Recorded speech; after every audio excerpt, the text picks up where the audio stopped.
Right, so I'm going to be reacting to my Premier League predictions that I did before the season, I think, at the start of the transfer window. Let's see how I did. But so far, I know we're only like 8 games in, but still. 20th, I put Sunderland.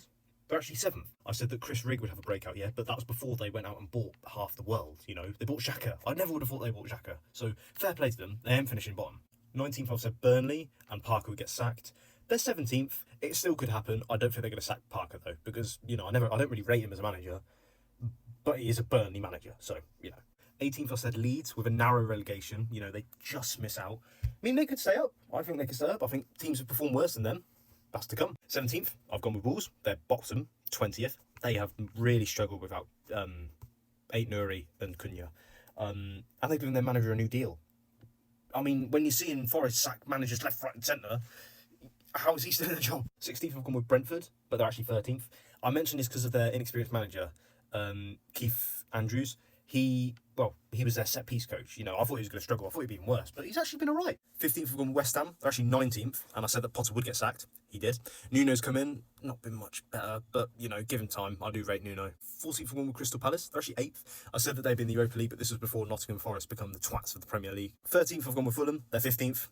Just standard. 12th, I've gone with Forest. They're actually 18th, and I hope to fuck that they get relegated. Third manager. And we're not even in November yet. You know, I don't mind Sean Dyche, but, you know, he'll probably be gone by Christmas. 11th, I've gone with Brighton. They're actually 10th, and they did lose João Pedro in the end, but, you know, not really suffered from it. 10th, I went with Everton. They're actually 12th. I rate David Moyes, even though he was their manager 20 years ago when I was born. 9th, I've gone with Bournemouth. They're actually 3rd. What the f***? 8th, I've gone with Aston Villa. They're actually 11th. I had no idea what happened with Martinez in the end, but Michael Bizot. 7th, I've gone with United. They're 9th. I really think that they're going to finish around 7th, maybe higher. Just trust the process with Amarin. I know Grimsby Town. 6th, I've gone with Tottenham, and they're 6th. What else to say? 5th, I've gone with Chelsea, and they're 5th currently. You know, not bad. 4th, I've gone with Newcastle. They're 14th. They're not doing great. I think they can definitely pick up form again. You know, trust Eddie Howe. 3rd, I've gone with Arsenal. But we're fucking top. I did call us Netflix FC because of, you know, next season. But this was before we signed Gyökeres, who is cooking. 2nd, I've gone with Liverpool. And I mentioned Wirtz would have a brilliant season. And 1st, I've gone with City. And I've cursed Ryan Cherky because he's been injured. But I still really rate him.